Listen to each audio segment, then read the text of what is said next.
So why haven't I replaced the Toyota Tacoma? For those of you that didn't know, this is the 2024 Toyota Tacoma TRD Sport.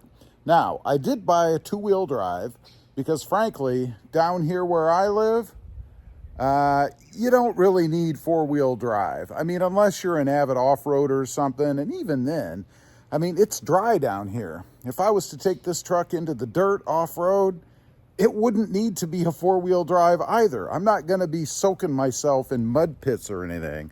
So there's really nowhere that a 4x4 is going to be necessary, even if you go off-roading. But if you watch the channel, then you know I have talked about other trucks. I have talked about cheating on the Toyota Tacoma. Now, we say cheating. I'm going to get to that in a couple of minutes, but there's two other trucks out there, honestly, that I have considered. Somebody left a comment recently on the channel that the reason I haven't done anything, or they knew that I wasn't going to go with any other truck, is because I am loyal to Toyota. And that is simply not true. I don't own anything in Toyota other than their product that I paid for. Nobody gave that to me. I'm not a shareholder. I'm not a stockholder. They don't pay me to make these videos. I do it because I want to, because I do like the truck, but I am not loyal to any car manufacturer for that matter. I buy what I like, and so far, over all these years, and I have gone to different models before, really on the full-size end. I mean, I've had Rams, I've had Fords in the past. In midsize, I've had Jeep Gladiators, but I always come back to the Toyota product, particularly the Tacoma, because it's the one I like the most. Doesn't mean I'm loyal to them. Now, the two trucks that I have considered, the Ford Ranger Raptor. I mean, you have to consider that truck if you're into midsize trucks, right? Because it's got all the bells and whistles and the power and all that stuff that one would want, I suppose. However, there are some negatives to it. First is the price. I mean, it's $55,000 to $60,000, depending on what all you do get on it and what dealership you go to.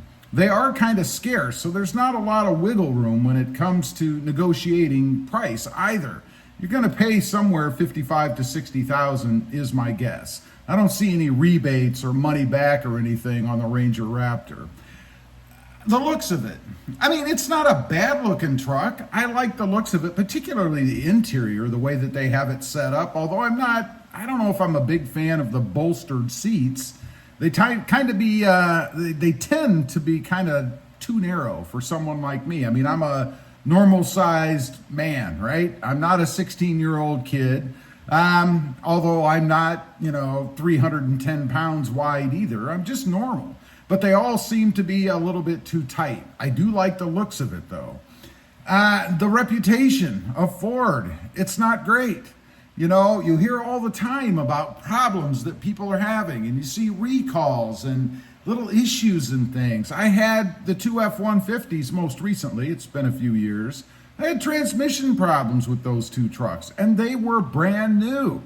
I'd hate to get into that. While it might make for good content, because everybody loves a negative story, I don't want to be sitting in the dealership all the time while I'm having things repaired, even though it's under warranty, right? Getting back to looks, the truck is okay. I'm not a big fan of the big Raptor letters on the back sides of the bed. I'm not a big decal fan anyway when it comes to manufacturer or a product model type stuff, right? I mean, I like my own decals and things, don't get me wrong, but that's a personal touch, right? So I don't really dig that. If I had a Raptor, I probably would peel that off the side of it. Then the truck would really look kind of plain, wouldn't it? Because it doesn't really look all that aggressive to begin with, in my opinion. The second truck, and this is the one that I really do like, is the Colorado ZR2.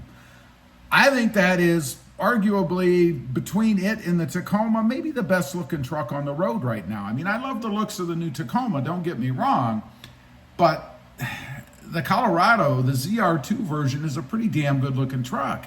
And that's always the first thing that attracts me, right? When I'm going for vehicles. I mean, if I was just going for utility, I would buy a Toyota SR for the least amount of money and be done with it. But that's not why I buy trucks. I buy trucks because, one, I want to mod them, make them what I want, which is another reason why not to buy a Ford Raptor or even a Tacoma TRD Pro.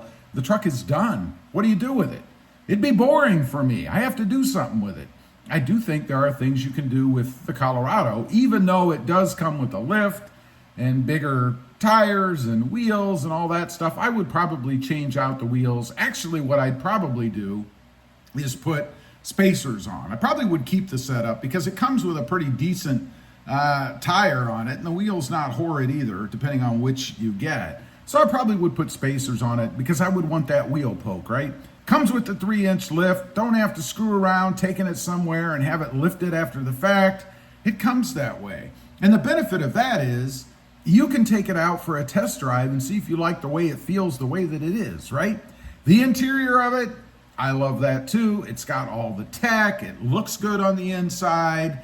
Years ago, they got rid of the column shifter like the Silverado had that I drove. I think it was about 2 or 3 years ago. I looked at trading off a Tundra for a Silverado, but the first thing that kind of set me back on that was the column shifter. I felt like I stepped back into the 80s.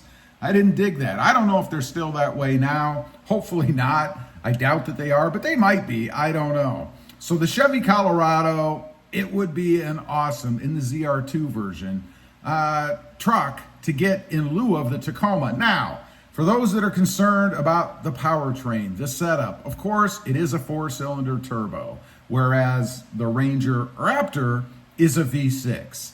So if you're really hung up on powertrain, you probably would lean more towards the Ford, right? I'm not. What I like is what it feels like when I'm in the truck. What power does it have? Because after all, it could be a V6 like the previous generation Tacoma was and be a dog because of the way Toyota sets it up with that nasty throttle lag. I wouldn't want that. So I'd have to drive the Colorado, make sure it's not plagued by that. I doubt it. I mean, it is a Turbo 4. It should be fine. I know it's more powerful than the current Tacoma is by a few horses and a few pound-feet of torque, so it should feel even better. I don't know. We'll see. Maybe someday down the road. I don't know. I don't like it enough that I would dump the Tacoma. I'm actually trying to find a way. I made a video about this not too long ago to have both. If I could simply get my wife to trade off her Jeep Wrangler, which is getting a little bit long in the tooth now, and take the Colorado. But so far, she has been very reluctant.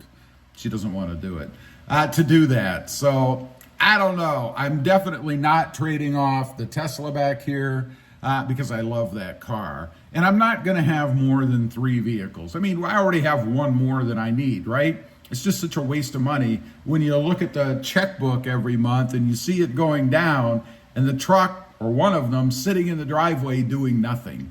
So back to the original point here, I guess, is I'm not a Toyota loyalist. I love their product. I have for years, and that's why I stick with it. If something better came along that I liked more, was as reliable, had better power, had the same kind of quality, I'd give it a serious look. Leave a comment. Let me know. Are you a Toyota loyalist? You going to keep buying Toyotas no matter what they do with them? I doubt it, but I'd be curious to know. Thanks for watching. Stay safe out there. Bye.